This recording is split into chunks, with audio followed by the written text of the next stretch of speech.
Everybody, it's Mark, Colorado Sasquatch Research. It is June 17th today, Thursday, and me and a new friend, Facebook friend, Susan Crone. Susan, how you doing? Hey, hi. She actually was out here a couple weeks ago, and she's a local resident and had contacted me. She saw my videos, and she's been hiking these canyons for years, and had actually come out here and left some gifts and taken a set of still shots that are on my Facebook group page, Sasquatch Researchers of the American Southwest, and everybody has seen those. Now, so we were going to come down here and see if we could locate any kind of sign or anything. Anyways, where I'm standing right now is where me and Dana Carroll were. A couple months back, I posted some videos where I found some aspens that had been stripped and torn down, some of it piled up here, and I found some new work. Looks like they've been busy back in here again. There's not a whole lot of aspens, but in this little area along the river, and this is where they like to take aspens and transfer them up into the spruce, into the tree line back there, and that's where I found several teepee structures and others. But this is where they take the aspens from, the branches. Now, this I documented in a past video here, where they had taken the branches and ripped them off of these tree breaks here along the river. And as we were coming down, we found one that is hours old. Now, mind you, that is south and that is north. And the wind, the way it works in Colorado, is it comes from the, blows through the canyons north or south. It's not going to come over the hill east and west like this, over a little rise like this. It just won't. So these are not wind or snow breaks. These have been torn down, and then they strip them for whatever reason. I mean, look at this arch here, see? They broke this tree, brought it down, and made an arch out of this one that's still alive, arched it, and held it down with that tree. And this is actually where I had another encounter up the river here. I've got where Brutus was sticking his face out of the tree up there. Looked like he was wearing those crow's feathers that I had gifted. Anyways, so this wasn't here last time, and this is the trail, as you can see. Trail, it's like a game trail that runs along this side of the river. The river's right over here, but this is where the deer run. So this break was here. I've documented it, and that arch, but this is new. Humongous aspen has been torn down, and there's the stump. Looks like they have another trail blocking back there, but this whole tree has been brought down. And as you can see, this is hours old. I mean, look, there's still berries on this thing. So this tree, a beautiful aspen, has totally been brought down and smashed over here. And what this does is this blocks the trail. So anybody coming through here has to move through that or go around it. But that's a brand new aspen. Still green everywhere, that has been torn down in conjunction with that break and the branches that were stripped off. And what we believe they're doing is that they're taking the branches across the river and building structures up and on the other side over there. Now it's early morning, so it's kind of hard. Let me see if I can try and pick up a trail.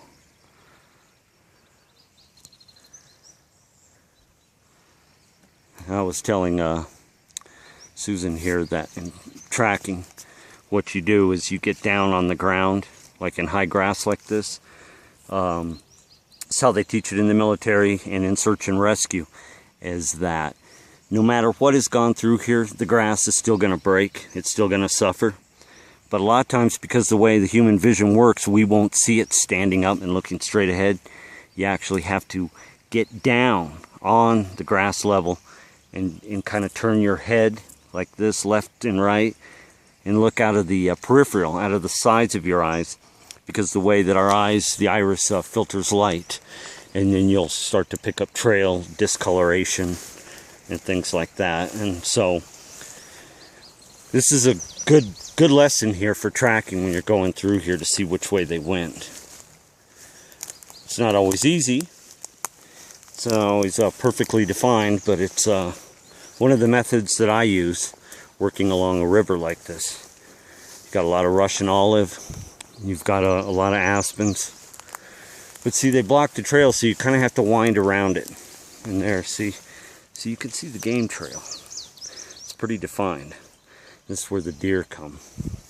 But it looks like Brutus and family are trying to keep people from spending a lot of time down here. So I'm just trying to see if I can pick up a print or something else. That aspen is all new. It's a new find. Oh, my glasses. Give me a sec here to adjust my shades. It's pretty bright this morning.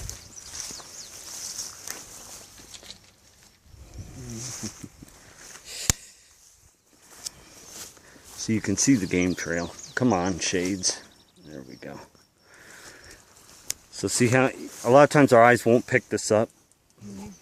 Oh, just hearing things. It won't pick it up. And so getting down closer to the ground, it's easier to pick it up. A lot of times in search and rescue, like when a child's lost, the child will just be doing this number and kind of zigzagging because they don't know where they're going. What they're doing is they're tearing up the ground. And so you have professional trackers that are doing that, and they'll stop and stare at the ground like that. Oh, it's really gotten thick back here.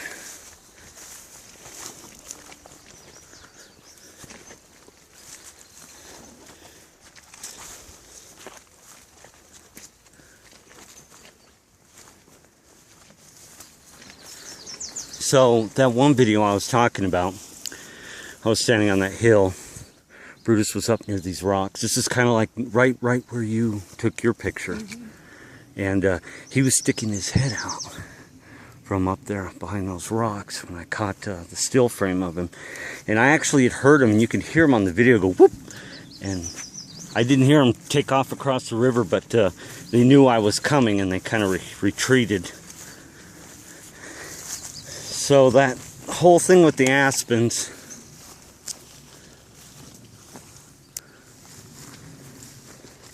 taking them across the river, is now expanding. So they are coming down here at night.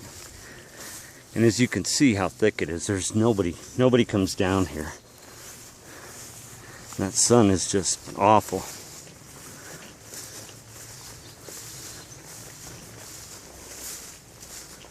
So I used to gift up at the tree up here. But this little area over here is where he was.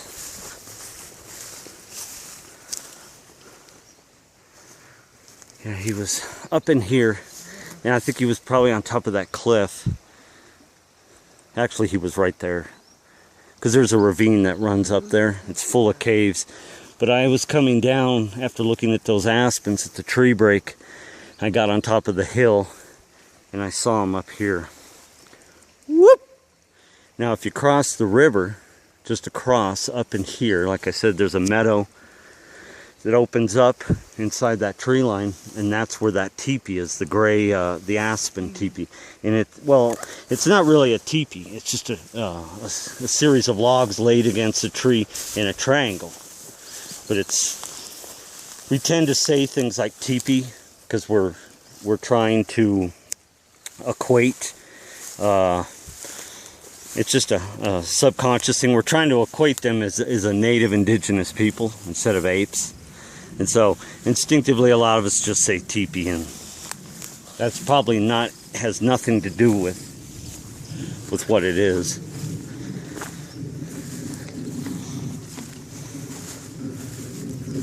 Oh, somebody's laid a log over there.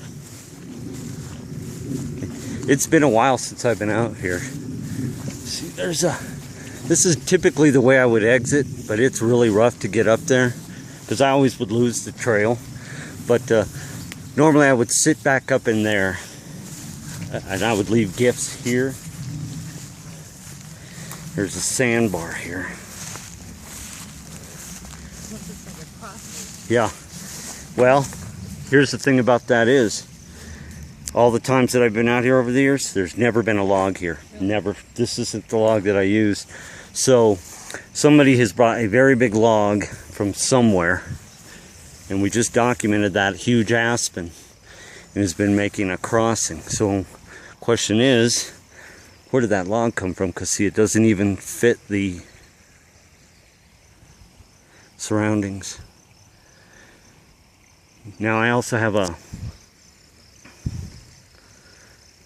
this is where I found some prints up in here too also. That big 16 by 6 coming down to the river. So, but yeah, you can see this is not from here. So, there's some tracks. I just want to look at the sand over here, the mud.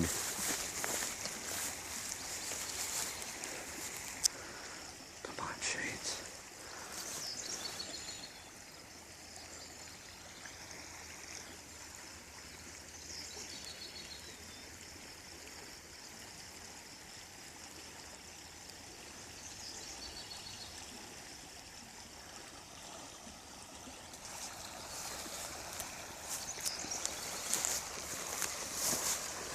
Yeah, and that log is new. We've never ever seen that before.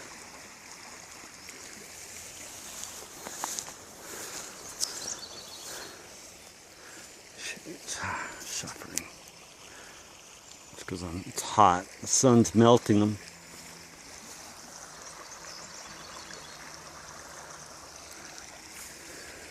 It's nice and cool right here, though. See how the temperature drops in the shade down here? Because it is hot. Go away, bee.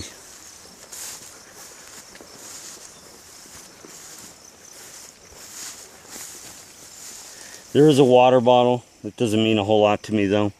It's still a huge log for a human to put there. Drag it from somewhere.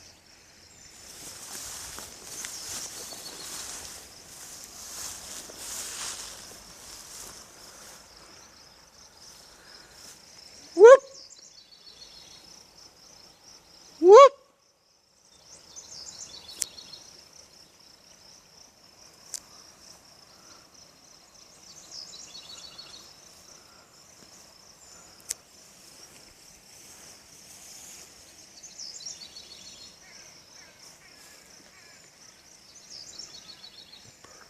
I think.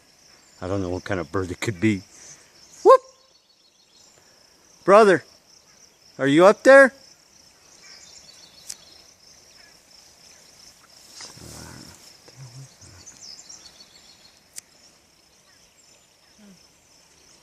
Hey, brother, it's me.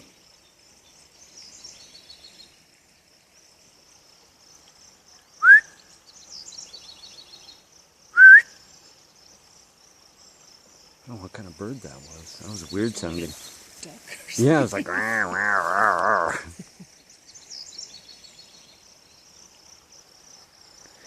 Okay, now going further down, it starts to get really rough. There isn't. I mean, it's up to you. Well, if you want to go back up and then hit the lower creek trail. The lower creek trail, or yeah, getting back to the cave trail is really far, but the aspen is big. That's a big find. That's all brand new, and I'm really happy about that.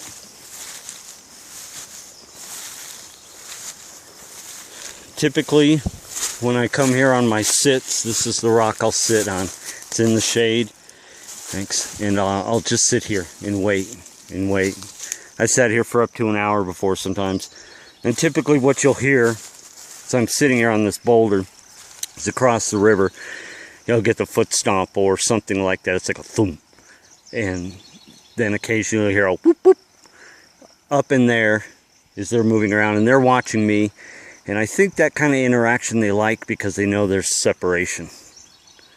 that there's obviously somebody put a log there.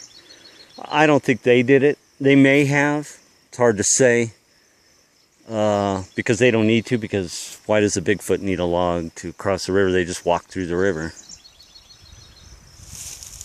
in the middle of summer. But yeah, this is typically where I sit, where I've gifted over the years. In fact, I'm going to look and see if there's a bone over here. They left me some bones over here that I never took with me. I just want to see if it's here.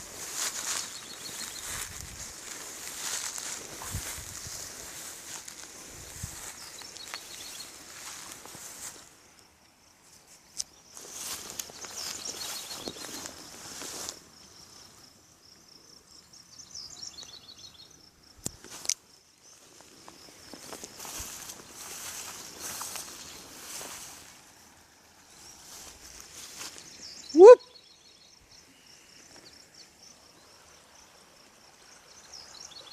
And as you guys know, I've had plenty of still shots over on that side of the river, also down there.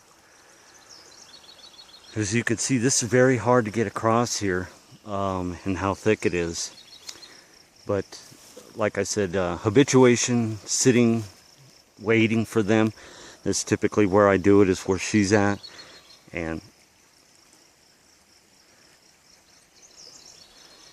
they'll come down.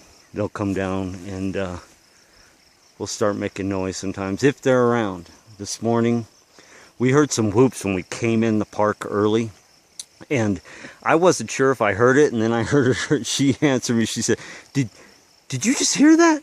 And I was like, yeah, it was a whoop. It sounded like he was right near us too, but that was a ways back. The reason I chose to come down to the river today is it's so hot. It's going to be a hot day, and I'm thinking they're going to be around here. So we're going to stick to the water, but that is just going to be an entry video. New aspen, torn down, blocking the trail along the river. That's all new. Where we found it before. We know they're transferring across the river. They're building structures back up in that tree line.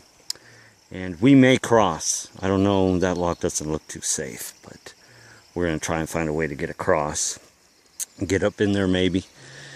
And we're also going to try and take some repeat still shots where she captured the picture of the one sitting on the cliff. We're just down from it. We're just north of where she took that picture. So whatever it was, it came down and sat on the cliff there, and it wasn't the greatest pictures, but as you can see, one of the reasons that picture didn't come out so great, there's a trail, you got to climb back up here, but there's a trail that she was standing on that works along the top of that side of the canyon, and she was looking across, and he came down in a little opening and just sitting there.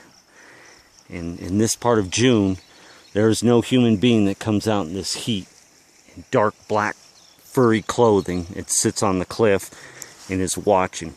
Now see, there's no trailheads back here. This is all open wilderness. So, you know, going along the trailhead that runs along north to south up here, you really have to be paying attention to even see them. You would never see them unless they came out in the open like that. So, anyway, so June 17th, that's going to be segment 1. No print finds or anything dramatic other than just that new aspen that's been torn down. So we're just going to keep working north, and we'll do another segment. And that's it. So, Colorado Sasquatch Research.